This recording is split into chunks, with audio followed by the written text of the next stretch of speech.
ദിവസം 3 ഇനിയും നമ്മൾ ഈ കല്ലറയ്ക്ക് കാവൽ നിൽക്കണോ?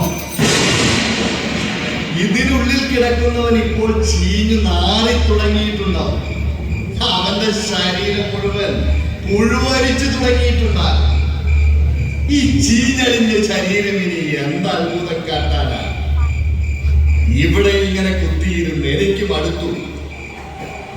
ഈ വെറുതെ കളഞ്ഞ സമയം കൊണ്ട് കുറെ മനുഷ്യരെ കൂടി പാപികളാക്കാമായിരുന്നു. ഞാൻ പോകുന്നു. നിൽക്ക്. നമ്മുടെ നേതാവ് ലൂസിഫർ പറഞ്ഞേൽപ്പിച്ച കാര്യങ്ങൾ നീ മറന്നു. ഈ കല്ലറയ്ക്കുള്ളിൽ കിടക്കുന്നവർ നിസ്സാരക്കാരനല്ല, ദൈവപുത്രനാണ്. ഭൂമിയെ സ്വർഗമാക്കാൻ വന്ന ഇവൻ അഴുകിപ്പൊടിഞ്ഞു വെറും മണ്ണായി മാറിയിട്ടേ നമുക്കവിടെ നിന്ന് മടങ്ങാനാണ്.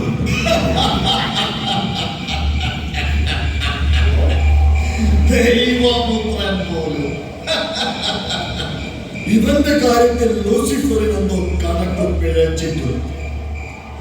ജനങ്ങളെ കയ്യിലെടുക്കാൻ എന്തൊക്കെയോ മാന്ത്രിക വിദ്യകൾ കാണിച്ചിട്ടുണ്ടെന്നല്ലാതെ ഈ യേശു യഥാർത്ഥത്തിൽ ദൈവപുത്രനാണെന്ന് എനിക്ക് തോന്നിയിട്ടില്ല. ഇവനെ കുരിശിൽ തറച്ച സമയത്ത് ഞാനും ഉണ്ടായിരുന്നു. നീ ദൈവപുത്രനാണെങ്കിൽ കുരിശിൽ നിന്ന് ഇറങ്ങി വാ എന്ന് ഒരുത്തനെ കൊണ്ട് ഞാനും പറയിച്ചതാണ്. ഒന്നും സംഭവിച്ചില്ല. ആ കുരിശിൽ കിടന്നു മരിച്ചു ദൈവപുത്രൻ. ദൈവപുത്രൻ അങ്ങനെയാണ്. യേശുവിന്റെ കാര്യത്തിൽ എന്റെ അനുഭവം അങ്ങനെയല്ല. 3 ആണ്ട് മുൻപ് ഒരിക്കലും ഇവനെ പരീക്ഷിക്കാൻ ഞാനൊരു മലയിലേക്ക് കൂട്ടിക്കൊണ്ടുപോയി. ഇവന്റെ വിശപ്പ് മാറ്റാൻ അപ്പവും എന്നെ ആരാധിച്ചാൽ ഈ ലോകം മുഴുവൻ നൽകാമെന്ന് ഞാൻ പറഞ്ഞു. പക്ഷേ അവൻ എന്നെ ആട്ടിപ്പായിച്ചു. എന്തായാലും ഏറ്റെടുത്ത ജോലി പൂർത്തിയാകാതെ ഞാൻ അവിടെ നിന്ന് മടങ്ങില്ല. യേശുവിന്റെ ശരീരം മണ്ണായി മാറുന്നവരെ ഞാൻ ഇവിടെ ഉണ്ടാകും. എന്നോടൊപ്പം നീയും.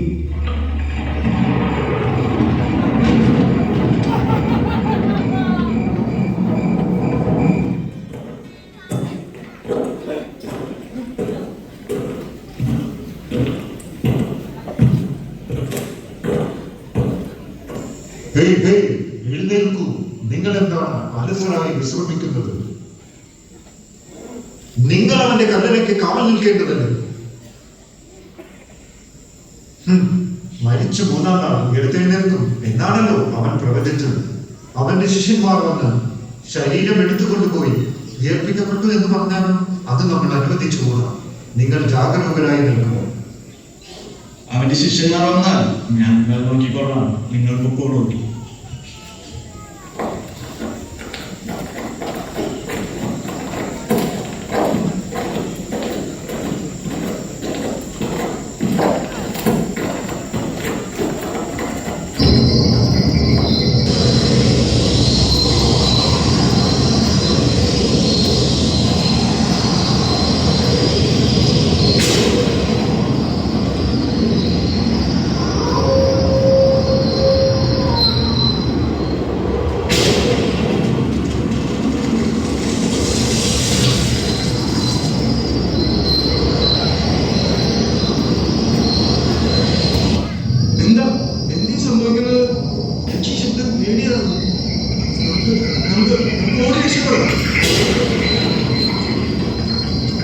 എന്താ നീ പറയുന്നേ? നമ്മൾ പ്രധാന പുരോഹിതന് വാക്ക് കൊടുത്തതല്ലേ കല്ലറയ്ക്ക് കാവൽ നിൽക്കാമെന്ന്. ഇനി നമ്മൾ എന്ത് ചെയ്യും?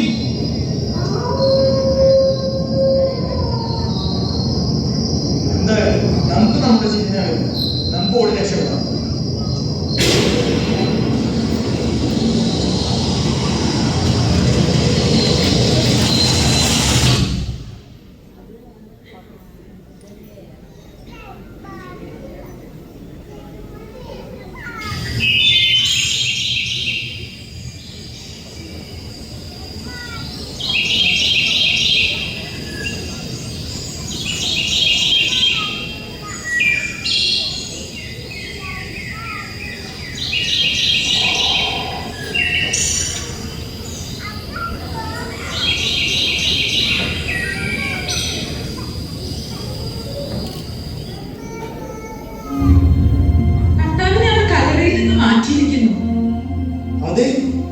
ശരിയാണല്ലോ.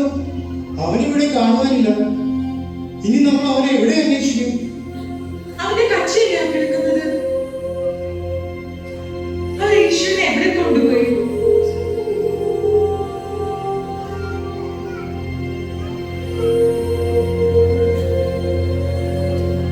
ഭയപ്പെടേണ്ട.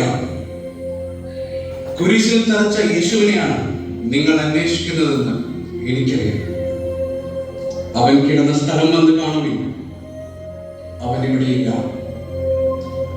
തിരുനിശ്ചിതങ്ങളുടെ പൂർത്തീകരണത്തിനായി മരിച്ചവരുടെ ഇടയിൽ നിന്ന് ജീവിക്കുന്നവരുടെ ഇടയിലേക്ക് അവൻ ഉയർപ്പിക്കപ്പെട്ടു.